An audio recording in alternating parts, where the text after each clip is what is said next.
Om Shri Paramatmane Namaha. Om Shri Paramatmane Namaha.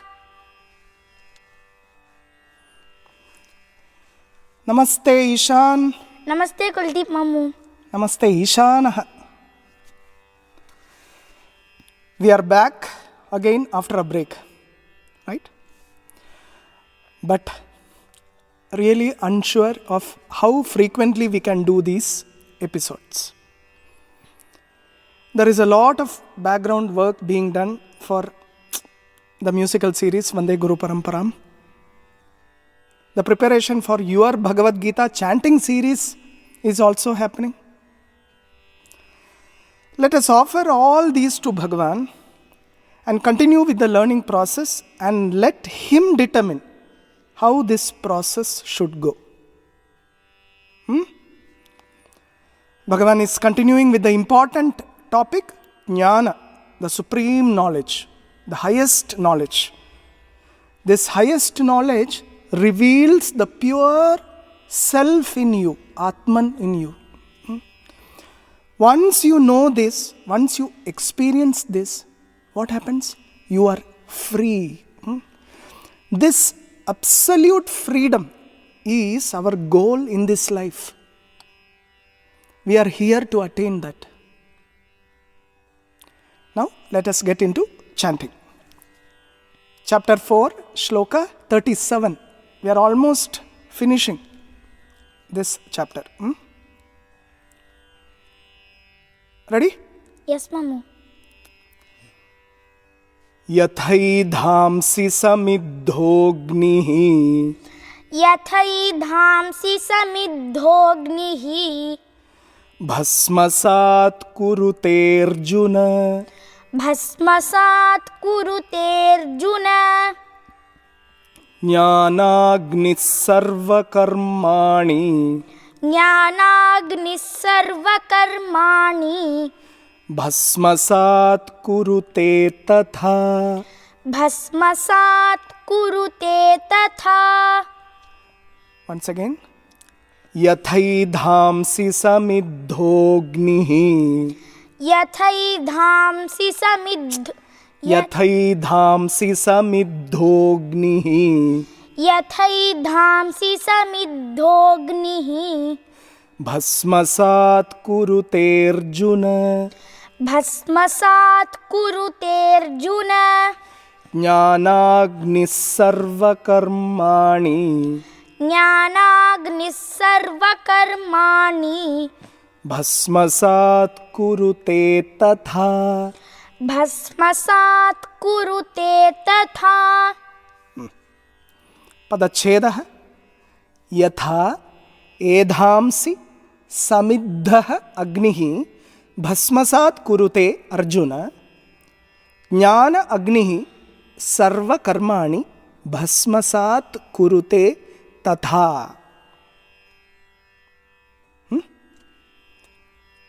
Let us get into chanting together. Yeah. यथैधांसि समिद्धोऽग्निः भस्मसात् कुरुतेऽर्जुन ज्ञानाग्निः सर्वकर्माणि भस्मसात् कुरुते तथा. Let us go through the meanings now. Yathaidhamsi samiddhognihi भस्मसात् कुरुतेऽर्जुन ज्ञानाग्निः सर्वकर्माणि भस्मसात् कुरुते तथा. हे अर्जुन, ओ अर्जुन, ओ अर्जुन, यथा समिद्धः अग्निः एधांसि भस्मसात् कुरुते. As the blazing fire, samiddhah agnihi edhamsi bhasmasat kurute. As the blazing fire reduces firewood to ashes, tatha, so does jnanagnihi sarvakarmani bhasmasat kurute. So does the fire of knowledge, jnanagni, reduce all karma to ashes, all actions to ashes.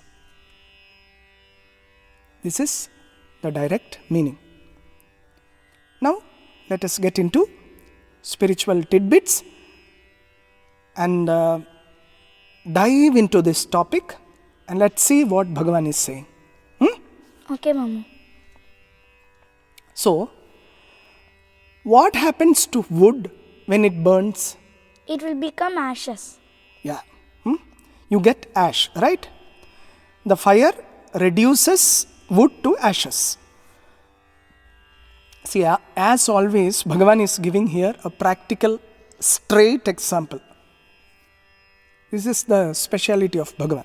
Straight example. Fire has the power to reduce wood to ashes, right? Yes, Mamu. Just like that, knowledge, jnana, has the power to destroy karmas. Now, what is karma? What is karma? You tell me. Action. Action. Karma literally means action. Behind any action you do, there are two factors. Okay, two driving forces. One is desire and other is thought. Desire. And other is thought. A desire comes in your mind, right? A desire comes in your mind. Immediately what will you do? You will think how to get it, right? This is what is happening, right? A desire comes, you think of fulfilling it, and then you start an action. Desire creates karma. Now, karma brings consequences, right? See, karma brings karma phala, fruit, for sure. This fruit would be good or bad, pain or pleasure. For the sake of fulfilling your karma, you repeatedly take birth. This is what they call as law of karma. See, the culprit is Desire. desire. Now, Bhagavan says in this shloka, Sarva Karmani. Sarva Karmani. Why is he saying so? This karma has three forms. Okay. In Tattva Bodha, Shankaracharya says, explains it. Karmani katividhani santiti chet āgāmi sañcita prārabdha bhedena trividhani santi. The actions are of three types. Sañcita karma. Say. Sañcita karma. Prārabdha karma. Prārabdha karma. Āgāmi karma. Āgāmi karma. Sañcita karma, prārabdha karma, āgāmi karma. Let us go through this. Sañcita karma. Sañcita karma is accumulated actions. See, we keep doing actions, right? Yes. We never stop acting. Even when we are not physically moving, our thoughts are still active, right? That too is an action. This action could be good or bad. All action will give results too. We accumulate the result of some good karma as well as some bad karma. This is what is happening, right?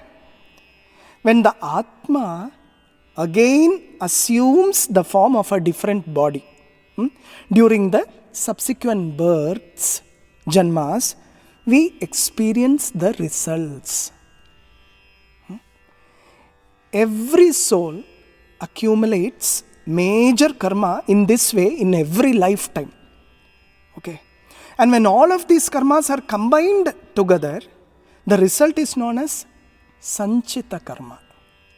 Sañcita karma is the total amount of karma accumulated till date. Got it? In Tattva Bodha, Acharya Shankara says, Sanchitam karma kim? Ananta koti janmanam bija bhutam sat yat karma jatam purvarjitam tishtati tat sanchitam jneyam. They are actions that have been done in endless, infinite number of earlier births, okay, janmas, which are stored like a seed, bijam, and have not yet started to give their results. They are yet to give fruit. They are there in your fixed deposit, fixed deposit, like bank. These are buried in the subtle body and have the potential to sprout at any time. A small portion of this sañcita karma, that is accumulated karma, is taken out to serve this present lifetime. And that's why you are here, I am here. Everyone is here. See, you can see a portion of it in the character of a man, in his vasanas, in his abilities, in his inclinations, his desires. You can see the effect of it. So, this is sañcita karma. Okay. Now, we are getting into prārabdha karma. Prārabdha karma are the actions of the past that have started to fructify in the present life. It is a part of sañcita karma that is selected to be experienced through the present body. That which gives birth to the body in this world and makes us experience happiness and misery is called prārabdha karma. Have you heard? Prārabdham. They say, no? Prārabdham. They say. See, prārabdha karma cannot be avoided. Okay. You are bound to experience it. You have to settle your old loans, kadan, debts. The body itself is prārabdha. According to Mahatmas. Right from your birth, it has started and is actually producing fruit. The thing is, see, this is very serious. When the right time comes, this prārabdha karma creates situations which we are destined to experience. It will create favorable or unfavorable circumstances, limitations in your relationship, limitations in your body, and thus you experience your destiny this way. Prārabdha karma ends only by going through the experiences for which this body has come. Even in the case of a jnani, this is how it is. He has to go through prārabdha karma. The only difference would be that jnani is jivan mukta, right? He goes through prārabdha karma, that is, his body goes through prārabdha karma, but he remains untouched. While living itself, he is liberated. That's why we call him jivan mukta. But that's not the case in other people. Prārabdha karma is part of you. You are chanting Bhagavad-Gītā. That is your prārabdha. I am singing, that is my prārabdha. But the original goal is Mukti. Mukti, to attain the highest. Not this singing and chanting and all that. That is path. That will help you. Now let us go through āgāmi karma. Āgāmi karma is everything that we produce in our current life. But you will experience the consequences of it in the future, in the next janmas. In fact, it is added to the sañcita karma.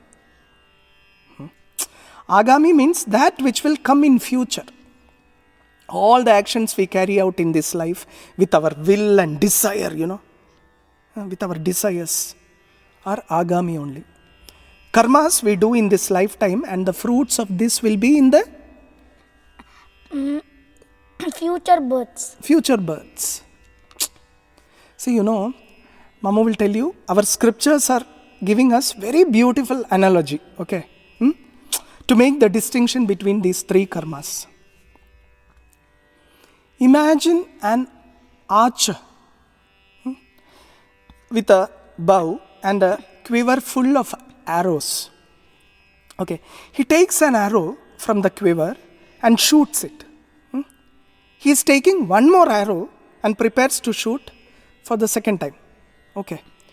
Now, all the arrows in his quiver are compared to sañcita karmas. or accumulated karmas. Okay, the first arrow that was shot is compared to prārabdha karma. Because it has already left him and places him in current situation. See, you are already here on this earth. You can't change it, no? You are already here in this current situation. You are doing this chanting. You have to do it. The second arrow, no, that he is about to shoot is compared to āgāmi karma. He has some control over it. Where and how to shoot it. He has some control over it. But again, that is his decision, Bhagavan's decision. Now, we were discussing some other example, no? You tell them about that example. Mammu, the farmers... You were ready, as if you were ready to switch on you were waiting for Mammu's switch. Okay. Mammu, the farmers will collect their paddy and crops and store it in the warehouse. Okay. This is compared to sañcita karma. Okay. They do it. I mean, they have a storehouse and they accumulate all the paddy there, right? Yes. Then they will take a little bit of the old crops and use it for food. Every year they take a little bit of it and use it for food and cooking. Yeah. They don't use the new paddy, no? Because it is only used for yajnas. Yajna, pujas and all that, they use the new paddy. But otherwise, they store it and then they use it accordingly for their purpose. So this is prārabdha karma. This is prārabdha. And the crops which are growing on the field, they are āgāmi karma because their fruit is not yet given. It will be in the future, right? Yes. Yeah. Scriptures are giving this example too. So, sañcita karma? Prārabdha karma, āgāmi karma. Sañcita karma is? The accumulated karmas. Accumulated karmas. Then prārabdha karma is? The present what we are going through, right? Yes. We have no control over it. Āgāmi karma is? The future karmas. The future karmas. All the consequences will be in the future, right? Yes. That's how it is. Yeah. Now Bhagavan says, Jnanagni sarva karmani bhasmasat kurute. The fire of knowledge reduces all karmas to ashes. See, with jnana bala, when you experience the highest tattva, aham brahmasmi, not theoretically, but with jnana bala, when you experience this highest, everything is cleansed. Atman is ever pure, right? See, eventually we should understand that the action is not the original reason for bandhana. The doership is the reason. Jnana burns away this highest ignorance, that is, I am the doer. The culprit, desire, comes from this ignorance only. Okay. Now, bhasmasat kurute, that's how Bhagavan is completing this shloka. After everything is burnt, you get pure bhasma, vibhuti. Have you seen vibhuti? You put it on your forehead, right? To signify that. Everything must be burned off in the fire of jnana. That is why you are putting that vibhuti on your bhasma on your forehead.